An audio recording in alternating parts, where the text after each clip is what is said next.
Hey everyone, welcome to season 2 of Reversing Climate Change. We are doing that podcast thing now and launching a Patreon. You can find it at patreon.com/NoriPodcasts. There are various tiers with different types of goodies available.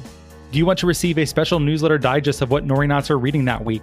Be a part of a Nori book club. Get special access to Nori events. Go take a look at patreon.com/NoriPodcast for what we're offering. And in that spirit of being lean in that startup kind of way that, we like to do, this list of goodies is subject to change, and we'd very much like your feedback. Is there something that you'd really like to see, but it isn't listed here? Honest feedback does a lot to help us shape what we offer to you. You can send an email to podcast@nori.com or fill out our podcast survey anonymously in our newsletter, which you can find at nori.com/subscribe. And thank you so much for listening to another season of Reversing Climate Change. Hello and welcome to the Reversing Climate Change podcast. I'm Ross Kenyon. Today I have with me Dr. Leah Stokes, Assistant Professor of Political Science at UC Santa Barbara. Leah, thanks for being here. Oh, thanks so much for having me on.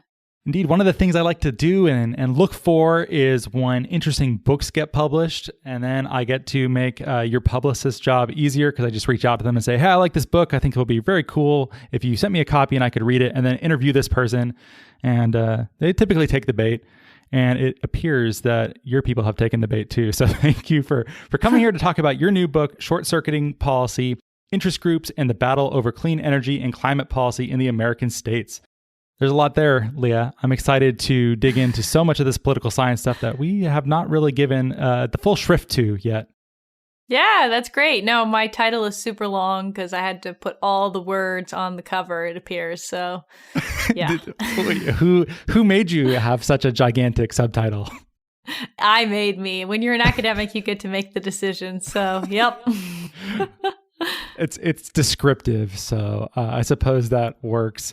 Well, broadly, how did you conceive the book? What are you trying to cover and convey, and to whom are you trying to convey it? Who is your audience? Who are you trying to reach with it?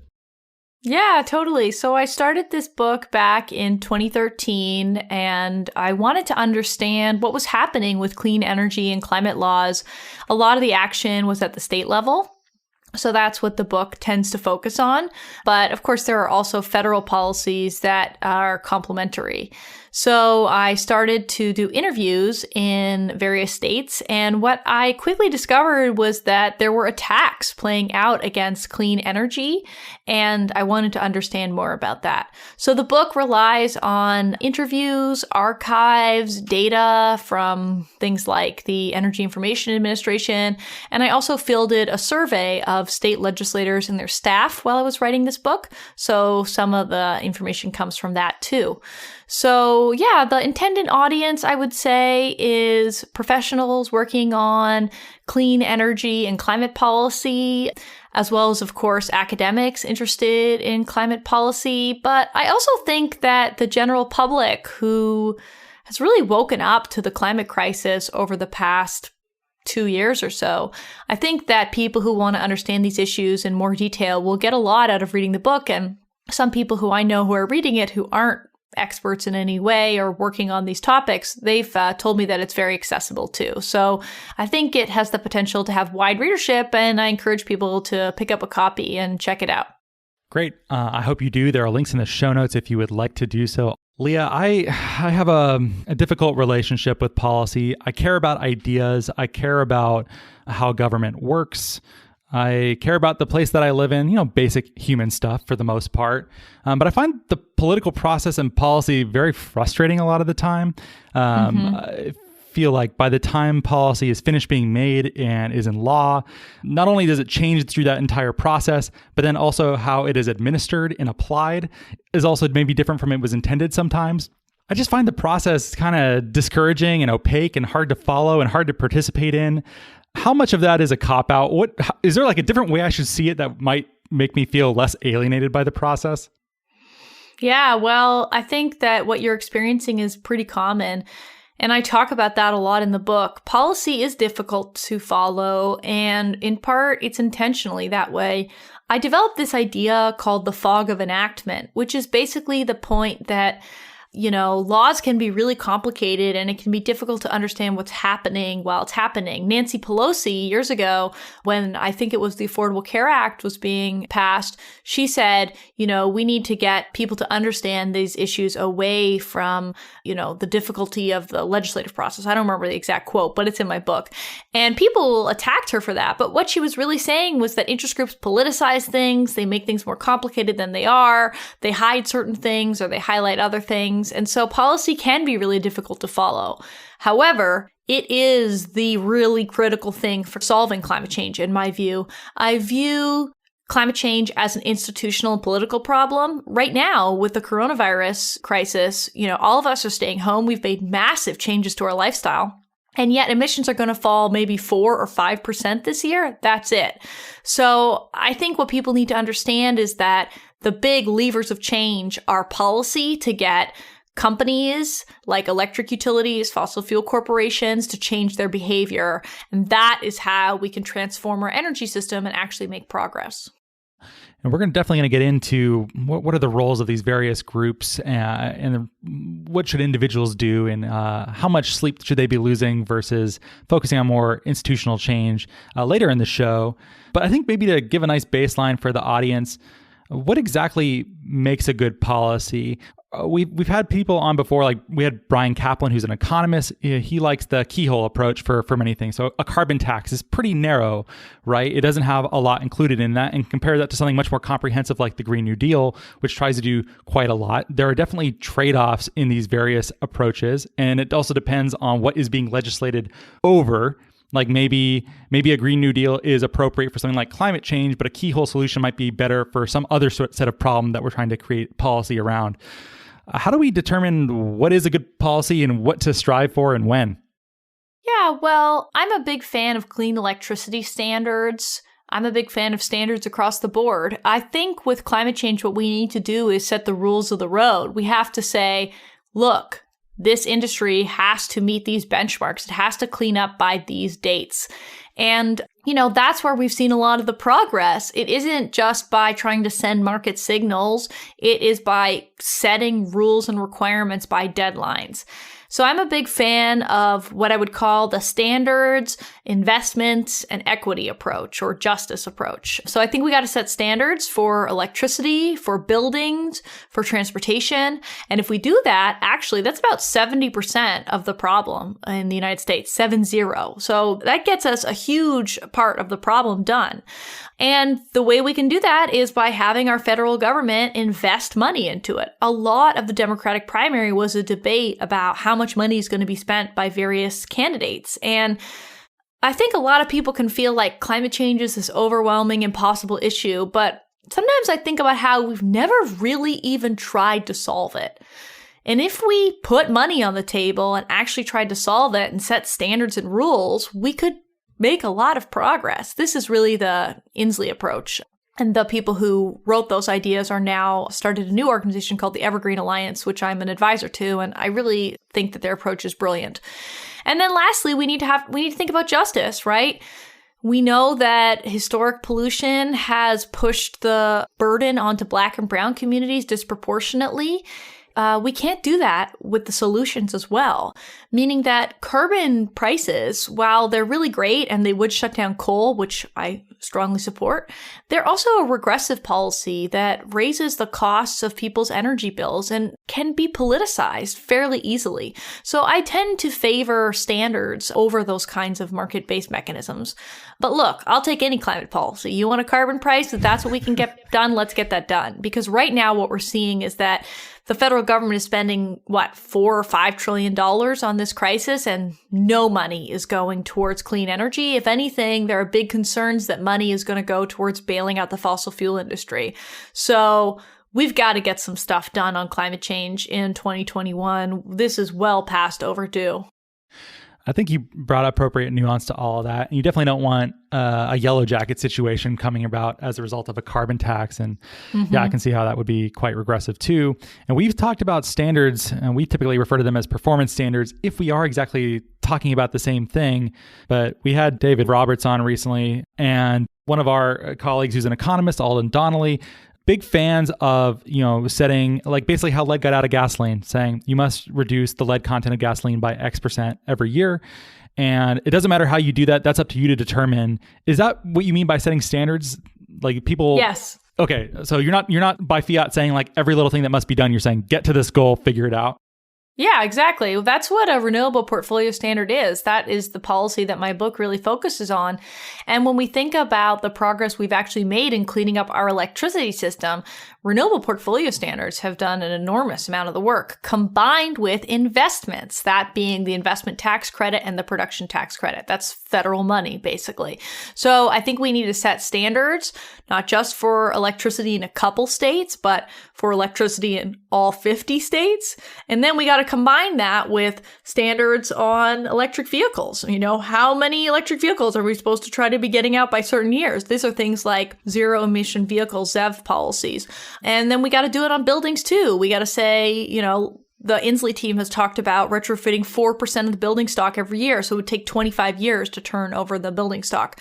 So, we know we have to do things to keep warming to safe levels. Not that 1 degree Celsius, which is what we've already warmed the planet, is a safe level. But if we assume 1.5 degrees Celsius is what we're going to try to do, guess what? We can't build any new fossil fuel infrastructure. And we need our government to set the rules of the road to say, here's the glide path down. Here's what we need to be doing every year to keep on track with what's necessary.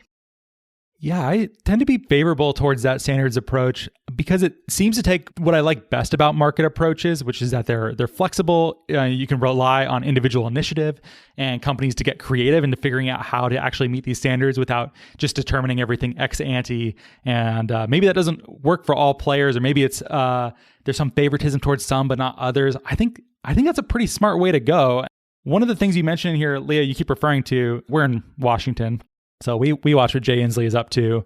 What is the role, do you think, for states versus the federal government? Right now, it seems like states, especially California and Washington and others, New York, other places try to be leaders in developing policies in this laboratories of democracy, smaller scale, subsidiarity, federalist kind of model. But there are clearly times when that's inadequate, or you have a race to the bottom kind of scenario, or it just doesn't really work. But then the federal government setting policy across the board seems like that's a little too centralized. Maybe it doesn't fit every state as well as it could. What are the trade-offs, and how do we know which one to apply and when? Well, I think that we have been experimenting with a decentralized federalist approach to climate policy for about 30 years, and we can see very clearly the limits of that. We're behind on cleaning up our electricity system. We're behind on reducing our emissions. We've had states work together through things like RGGI, the Regional Greenhouse Gas Initiative in the Northeast. We've had California try to pioneer its own approach and partner with other states and Canadian provinces to make progress, and we're just not moving fast enough. The reality is that advocates have been trying since the 1990s to get a clean electricity standard through Congress, and electric utilities, fossil fuel companies, they've just fought them every step of the way, and we've never managed to enact one. People may not remember this, but the Waxman-Markey bill included a clean electricity standard. It wasn't just a sort of cap and trade program, which is what it's so well known for today. The clean electricity standard was 20% renewables by 2020. And of course, now we're in 2020 and we're not at that. And there was some technical things where you could count efficiency or other things towards it. But, that would have set a standard for every single state across the country. And we need that because right now we've got places like West Virginia that are only getting 5% of their electricity from clean energy sources. I think Delaware and Ohio are at like 2 or 3% renewable energy. And Florida, which you may remember is a sunny place, very impacted by climate change, they're at 15% clean energy. So we can't have all these laggards across the country. We need everybody to be moving along, not just the leaders like Washington State and California and New York, as you mentioned. We need a federal policy to make sure that states across the country are making progress.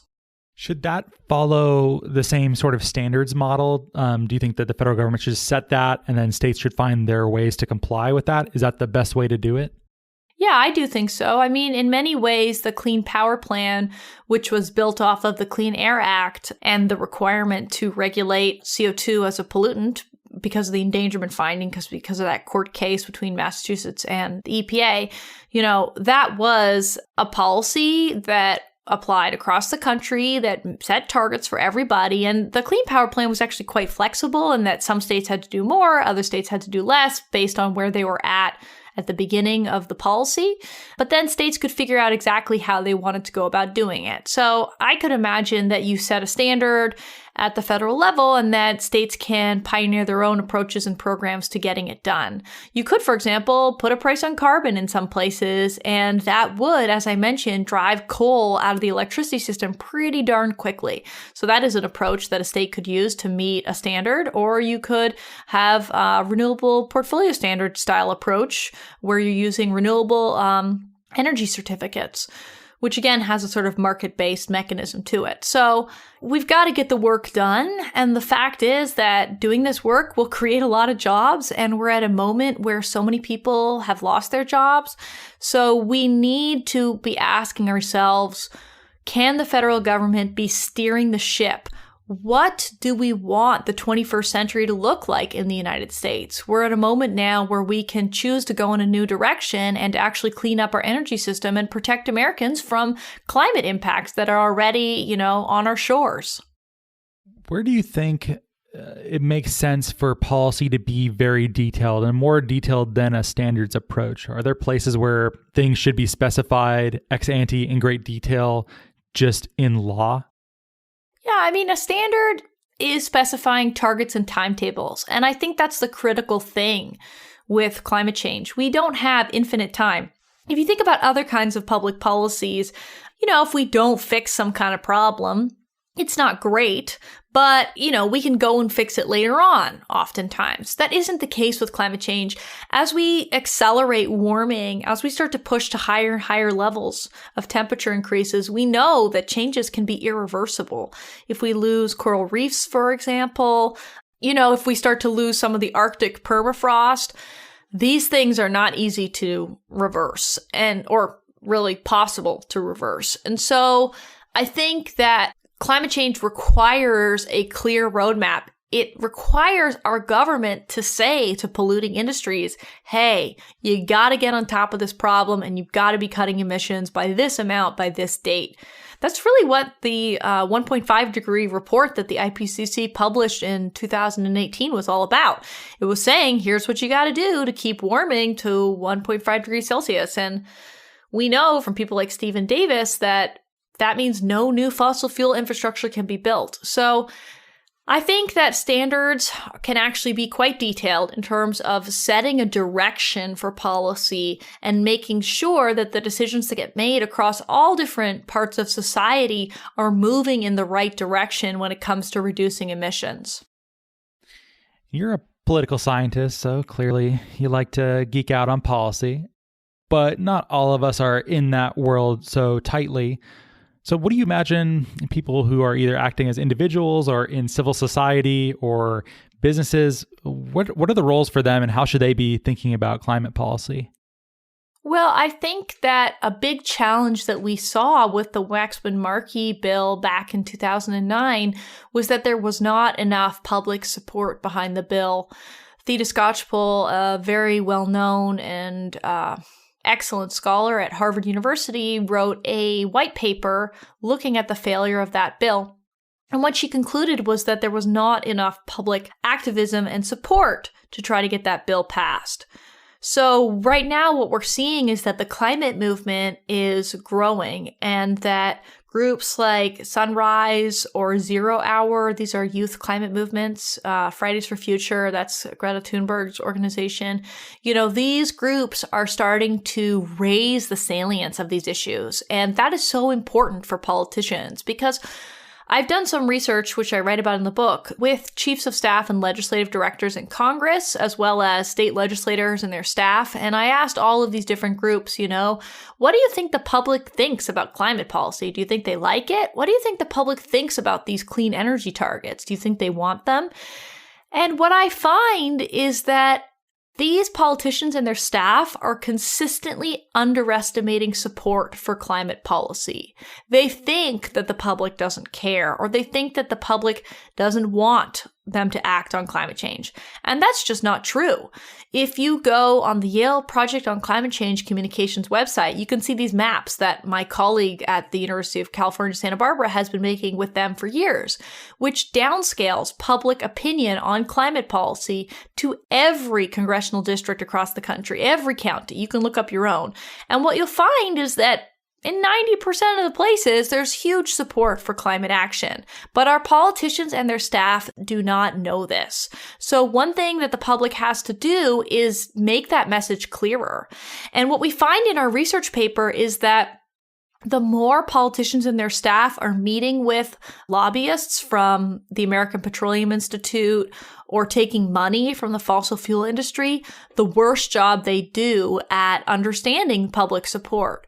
So we need to be holding our politicians accountable and not allow them to become captured by the fossil fuel industry and forget that the public wants climate action and wants to leave a habitable planet for future generations. So I think talking about climate change, writing to your politicians, voting, raising it as an issue in public debates, those are all really powerful things that people can be doing, because we need people to understand that there is massive widespread support for acting on the climate crisis.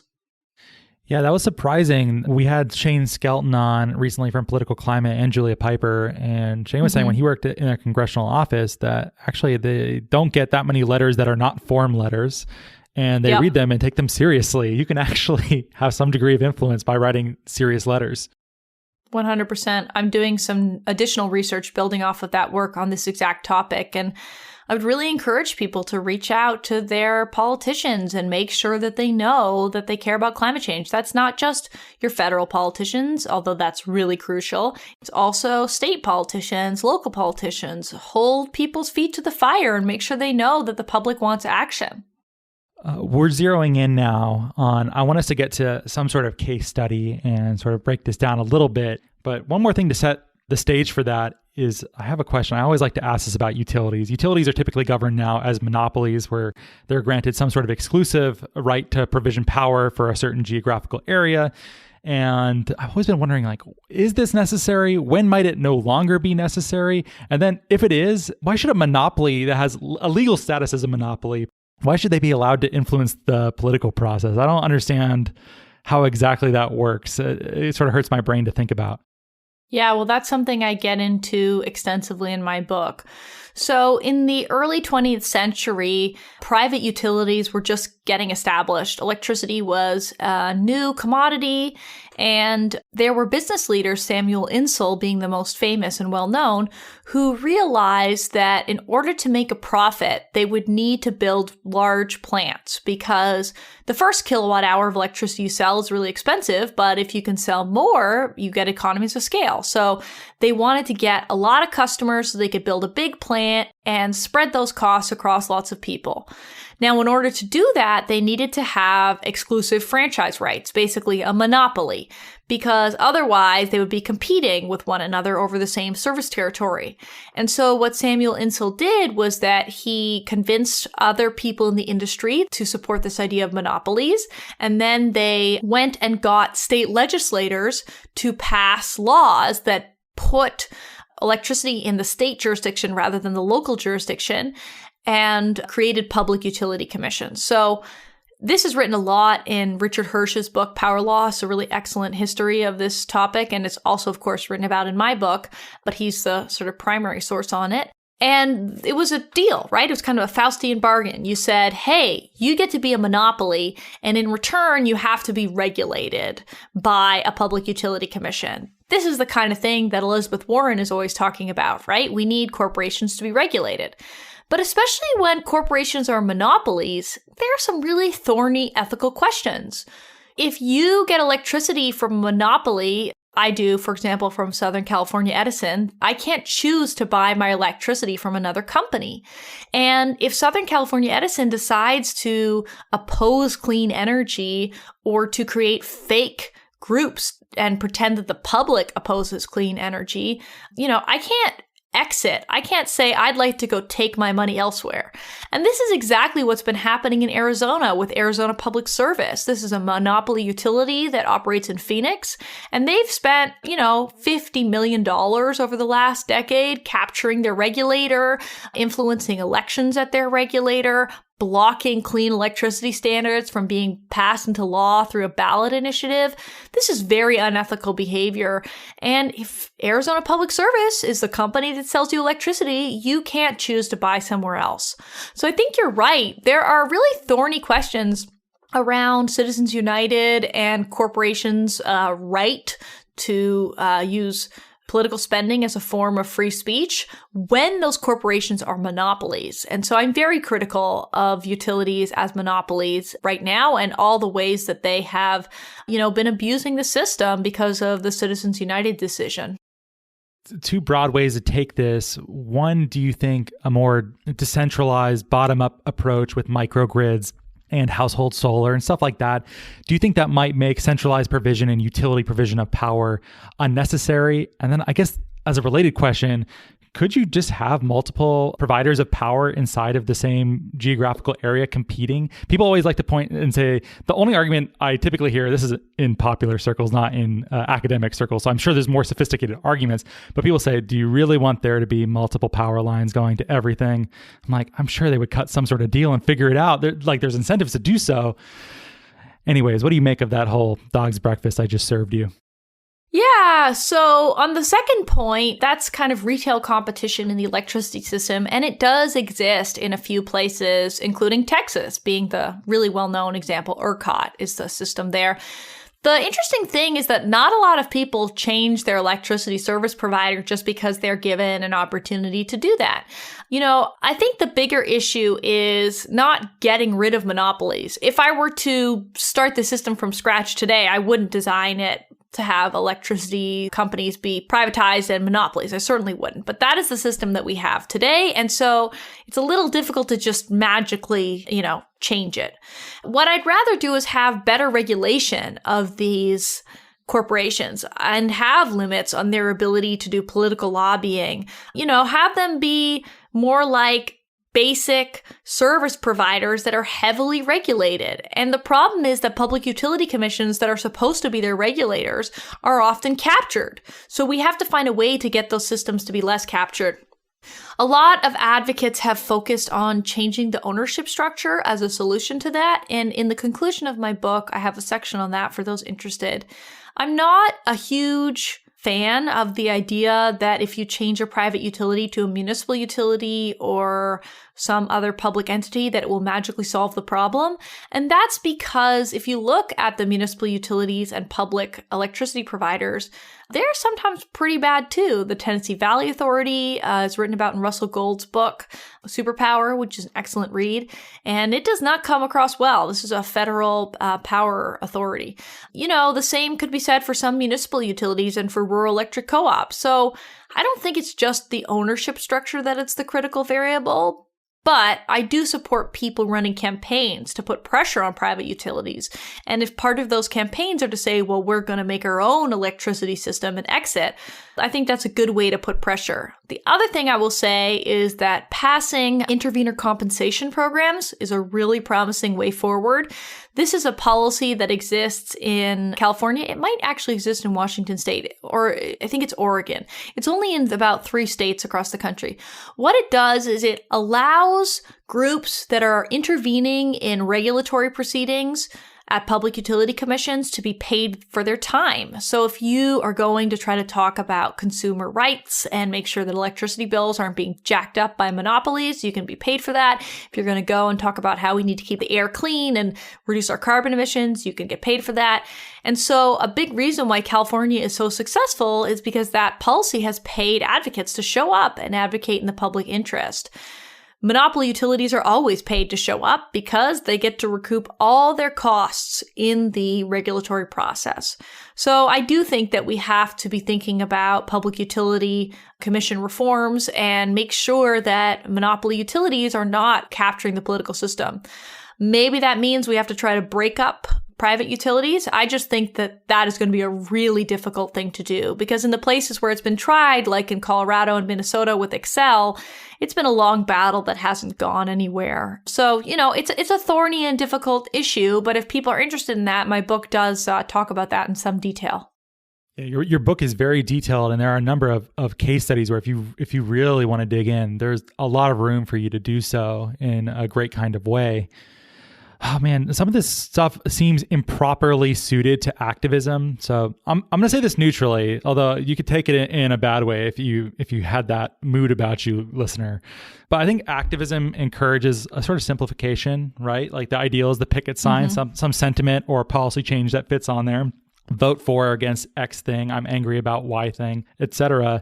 But then like the exact policy changes that are necessary to reform something like PUCs seems really detail oriented in the worst kind of way. Like I think I'm fairly smart and I'm daunted by it. And so, my attention is slipping, trying to absorb all the relevant information to even make an informed choice. So is this even like the best place for democracy to be practiced? Or how do you make it easier so that people could do it effectively?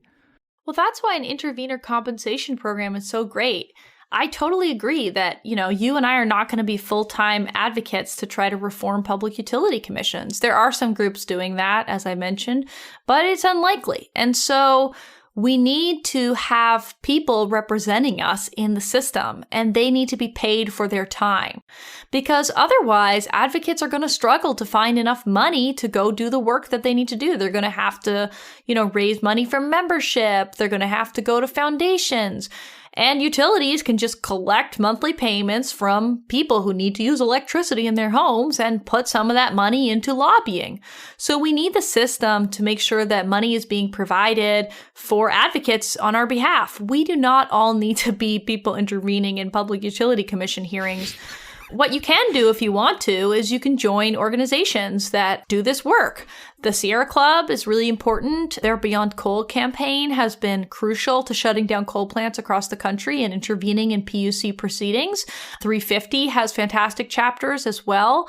And then there are local groups on a state-by-state basis, the Utility Reform Network in California being one that comes to mind. So maybe learn about who is advocating about electricity and become a member. Give them $5-10 a month. And you know what's cool about an intervenor compensation program? It happens automatically for all people in the state. So, for example, in California, it's about 17 cents a person a year to pay for this program, and it returns back to electricity ratepayers hundreds of millions of dollars a year.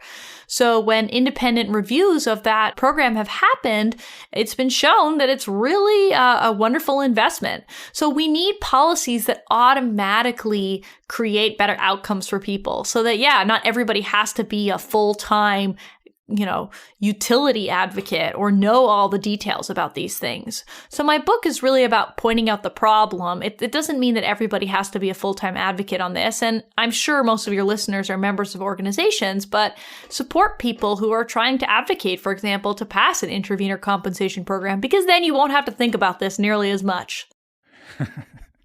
All right, yeah, fair enough. And you mentioned a couple organizations like Beyond Coal and 350.org, which I learned about both of these from Planet of the Humans. Have you seen that, Leah? Unfortunately, I did watch that film. Yes, I do not recommend people watch it.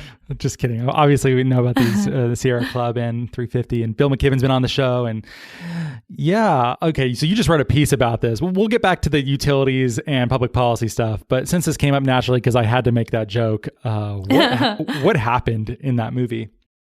Yeah, so Michael Moore, who's a household name, released a film on the 50th anniversary of Earth Day last week with his longtime producing partner directing it, a person named Jeff Gibbs. And from what I can tell from watching the film, this was sort of a side project that Jeff had for maybe the last decade. It's a lot of very out-of-date things about clean energy. And I have the strong impression that they had a strong thesis going into the film and decided they were going to tell that story, which was that clean energy is evil and climate activists are somehow corrupt and they are to blame for the climate crisis. At one point, Jeff Gibbs says environmentalists are driving us off a cliff, for example. And it didn't really matter that they found very little evidence to back up their claims. They had their thesis and they ran with it. And I just think that's really bad journalism. especially when there's so much more attention to climate change and people want to solve the problem, to deliver this nihilistic take to people that just demobilizes them is terrible. I think that this movie is going to get a lot of play in the right wing amongst climate deniers. It'll probably be pushed by fossil fuel companies. And I don't think that Jeff Gibbs or Michael Moore did enough thinking about who exactly would be using their film. I mean, Michael Moore literally endorsed Bernie Sanders on a stage a few months ago, standing next to Representative Alexandria Ocasio-Cortez, the champion of the Green New Deal. I mean, Bernie Sanders's plan for president was 100% renewables by 2030. What is Michael Moore thinking coming out with a film that says renewables are all evil? I mean, it's just beyond irresponsible and quite incoherent to his supposed progressive politics. And, you know, if you want to critique capitalism and say that growth is the problem, that's fine. In fact, Naomi Klein has done a very good job of that. But the film doesn't get into that at all. It instead pushes population control as the solution when we know that actually wealthy people who are generally white in the developed world have the lowest birth rates, and they also have the largest carbon footprints. And it's Black and brown people living in poorer countries who have very small footprints who are having higher amounts of children. And so population control would not solve the climate crisis, and it's fairly racist. So I think the film is extremely problematic, and I do not suggest people watch it, especially climate advocates, because it's very demoralizing and disheartening. All of us know that there are problems with renewable energy, and we grapple with that in our work. But the film is not constructive or trying to point out ways that we can improve. It's just a doomer, nihilistic film. And so I think if people watch it, they'll be kind of sad. Oh man, yeah, there's a couple of moments that were quite grim. Mm-hmm. Yeah, you're not wrong there. There's so many angles to take. There is a germ of truth in there that, of course, the production of solar panels involves industrial processes that are not so great. But for all of, and then also they spent a lot of the movie focused on the downsides of biomass. But for all of these things, the details and the life cycle analyses matter quite a lot. Like there are good versions of those things and there are very bad versions of those things. But you just said all of them are bad, and it ends up in this sort of anti-civilization kind of primitivist screed against everything. I know. And I find it so bizarre. Initially, my piece had a whole section, which got cut, about, you know, how could these filmmakers who themselves, they can only make their film because the industrial era exists, right? Cameras, computers, cars to drive around in, planes to take. You know, they are only able to make this film because industrial society works, and all of us benefit from industrial society. Of course, there are negative externalities from any kind of industrial process, whether that's, you know, lithium mining for batteries or cobalt extraction, right? Or, you know, using fossil fuels to manufacture solar, photovoltaics, or, you know, using steel, which is a very carbon intensive process to make wind. And yet those of us who actually want to solve problems are trying to grapple with those things and find better solutions. And exactly as you say, talk about the nuance and the life cycle analysis to say, under these conditions, this is bad. And under those conditions, it's better than the alternative, which, by the way, is fossil fuels. It's crazy how little the film even talks about fossil fuels. There's nothing about the climate denial campaign. There's nothing really about, you know, if we're not going to build renewables, what are we going to power our societies based off of? So yeah, and especially on biomass. Biomass is a very complex topic. What people may not know is that the US electricity system is only 2% fueled by biomass, so it's not a really big slice of it. And it's unlikely that biomass is going to grow to a huge level in the US. Biomass can be done better if it's done based on waste streams nearby a plant. Like if you have like a pulp and paper mill or a timber facility and you're just using scraps, that's better. If you're cutting down forests to put wood pellets on tankers and ship them over to the EU, which is something that's happening, that's really bad. But you wouldn't learn any of those facts from watching the film. You would learn them by looking at the work of environmental advocates like, 350.org, Sierra Club, Union of Concerned Scientists, NRDC, all the organizations that the film denigrates. Those are the groups actually doing work to highlight the ways that biomass can be done poorly and try to stop it in the cases that it is being done poorly. And I wanted to invite you on because this nuance is so important for many things. The truth doesn't easily fit on a picket sign. And these details really do matter to get these issues right. Like Nori, we're a carbon removal marketplace. There are versions of carbon removal that we think are distracting, or versions of projects that use captured CO2 that amount to a sort of promotional greenwash. Mm-hmm. And as this sector grows, you're going to see more and more people that co-opt the language and the ideas of it. And you really have to dig into some of this stuff or you don't know what you're getting. And I think that's a fine, if that was the message of the film, and you're saying, well, some dopier elements of the environmental movement have glommed onto green energy, that anything that even looks like green energy, no matter if it's greenwashing or not, is great, then that's a bad version of environmentalism. But I don't think it's fair to paint so universally with that. There are versions of environmentalism that are robust and clear thinking and fair in ways that I enjoy. And I'm sure you support many of the same groups too. I mean, the film went after the smartest, most grassroots parts of the movement. Bill McKibben is a brilliant, kind, detailed, hardworking journalist and activist. I mean, his work is so beautifully written, and he is used to being harassed by, the fossil fuel industry and the timber industry. But to be harassed by a progressive filmmaker with a platform like Michael Moore has is so immoral. And the reality is that Bill McKibben wrote to the filmmakers and tried to clarify his views, and they didn't even write back. They had no interest in engaging. And I just think that's immoral from a journalistic perspective. So I don't even really view this as a documentary because it's not really about facts. It isn't about having a nuanced conversation about solutions and their pitfalls, which anybody who has worked in energy if they'd taken my class, they would know, this is my undergraduate class on energy. They would know that all energy systems have trade-offs, that we have to try to minimize those trade-offs. And yeah, I think the point that you make about carbon removal is so interesting because there are certain parts of the progressive movement that are just knee-jerk against it. And my attitude is we're at 415 parts per million. I live in California. We have droughts, wildfires. I've had to evacuate my home more than once because of wildfires in the 5 years I've lived here. This is not a safe level of concentrations for me and for many other people living in small island nations, for example. And so how are we going to remove carbon from the atmosphere? That's a big question. And I don't think just storing it in forests is enough because forests fall down and they burn. So we need to be able to have space to have complex conversations about technologies and how they get manipulated and some of their trade-offs. But this film does not contribute productively to that conversation. And I think Naomi Klein said it best. She had a tweet about it. She wrote a book called This Changes Everything, which is a critique of capitalism and how it creates climate change. But she said this film is not productive to advancing that conversation. If people want to have a conversation about, wealth, here's a thing that people might not know. There's something called the Kaya identity or IPAT. It's an equation which shows you where emissions come from. It says environmental impact is a function of population, affluence, and technology. And the film takes on population, which generally, as I've already pointed out, is not a great lever to pull for all the reasons I said.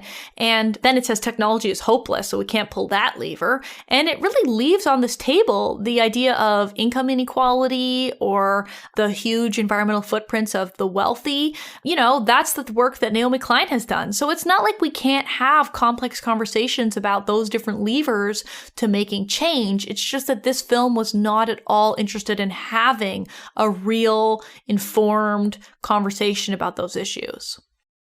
Yeah, I was curious where he was hanging out because many of the things that he laments their absence, I feel like I'm interacting with those arguments on a regular basis.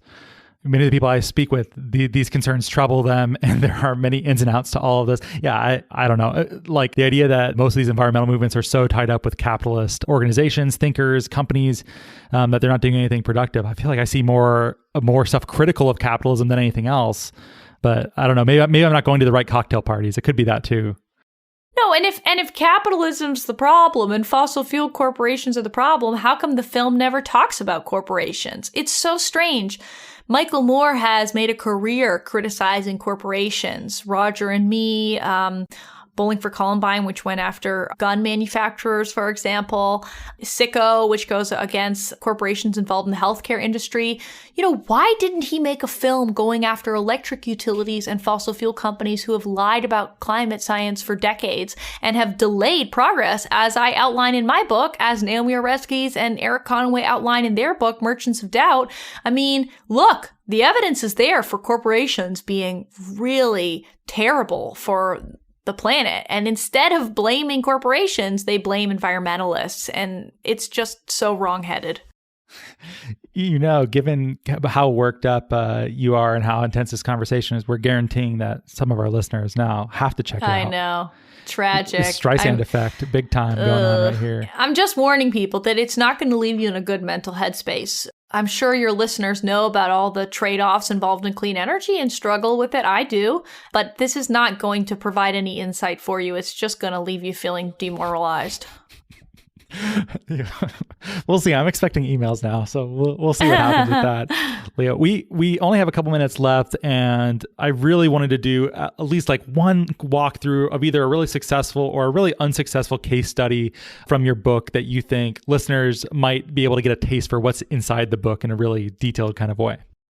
Yeah, well, I'd love to talk about Ohio. Last summer, Ohio rolled back its renewable energy laws and energy efficiency laws and basically replaced them with a coal bailout. It's something that myself and David Roberts have both called the worst energy policy in the nation. David Roberts wrote about it for Vox, and I wrote a piece for The Guardian, and all the bloody details are in my book. But basically, in that state, anti-wind groups and the fossil fuel industry, electric utilities, worked for years to try to roll back the clean energy law, and they eventually succeeded last year. And what's so crazy is that the energy efficiency policy in Ohio was paying people back. It was saving lots of energy, and it was totally like an investment that paid itself back. I want to say $5 billion or something. I can't remember the number, but it's in my book. And instead of supporting a policy like that or supporting a renewable energy law when the state gets like 3% of its electricity from renewable energy sources today and has no plans really to scale that up, they instead decided to put a lot of money to coal plants that lose money every hour pretty much that they operate. There are a couple coal plants. This is the opaque plants and the Samus plants that are no longer economically viable. And Ohio has an electricity system that's been restructured. So there's a market and there's market signals. But rather than shut down those plants, First Energy Solutions, which was in bankruptcy and is now called Energy Harbor, as well as American Electric Power, AEP Ohio, they both lobbied very heavily the state legislature to get a bailout. And what's so interesting is there was a race for the Speaker of the House, I believe, and they wanted to make sure that the right guy, a shill for their industry, would get the power so that he could make sure this was on the agenda. So not only did they back him in his election, they also backed like 12 other people who they knew would vote for him so that he could take power over the chamber. And then they quickly jammed through a bailout last summer. And in my book, I calculate approximately how much money that is likely to be over the course of the time that that bailout exists. And the law was very ambiguous. You can't figure it out from the law, but you can figure it out various other ways. And I estimate that it's probably $5 billion going towards keeping these 3 coal plants open until 2040, likely.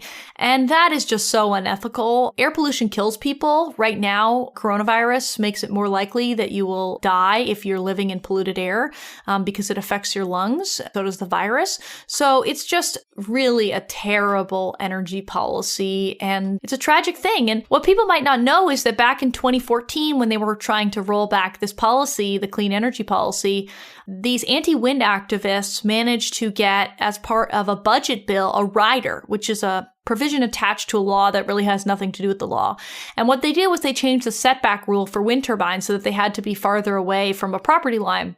And that meant that basically no wind energy in Ohio could have been built with the existing plants. And since that time, the wind energy industry has been pretty much locked out of the state. You can't really build wind energy in Ohio right now.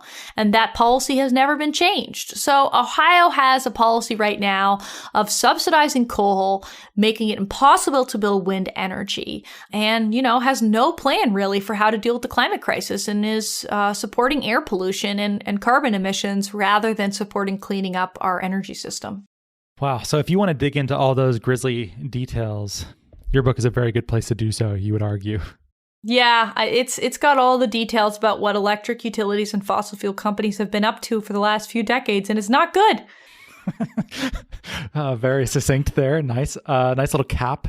The book is called Short Circuiting Policy, with a very long subtitle. I'll do it for you, Leah, just out of the goodness of my heart here. Interest groups in the battle over clean energy and climate policy in the American states. We're getting some sort of book. Yeah. I think it's fine. I think it's descriptive, as I said. I don't know why I'm picking on that. Sorry. No, it's all good. I sometimes laugh about it too. Yeah, that's great. Links in the show notes if you want to buy the book. That will be there. Dr. Leah Stokes, thanks so much for being here. We're glad to have you. Thank you so much for having me on. And yeah, to all your listeners working on clean energy and climate policy, stay in the fight. Your work is essential, more now than ever before. And don't be disheartened when the haters come calling. And they will come calling. Leah, you're on Twitter a lot too. What is your handle? Oh, I'm on Twitter too much. It's Leah, Leah Stokes, Leah Stokes. And yep, I blast my opinions to the universe on a regular basis there. It's brave. I kind of stay away from it personally. It has its upsides and its downsides. There are professional downsides to not engaging, but there are personal, spiritual. There's a sanctuary I've created. I don't want to pierce. Yeah, I know. I've started taking my weekends offline off Twitter to just focus on gardening and reading books and sort of detoxing from it. So yeah, you can set boundaries around it. Very wise. Well, great. And if you like the show, please rate and review us on iTunes or Stitcher, Apple Podcasts. Tell your friends. And thank you so much for listening.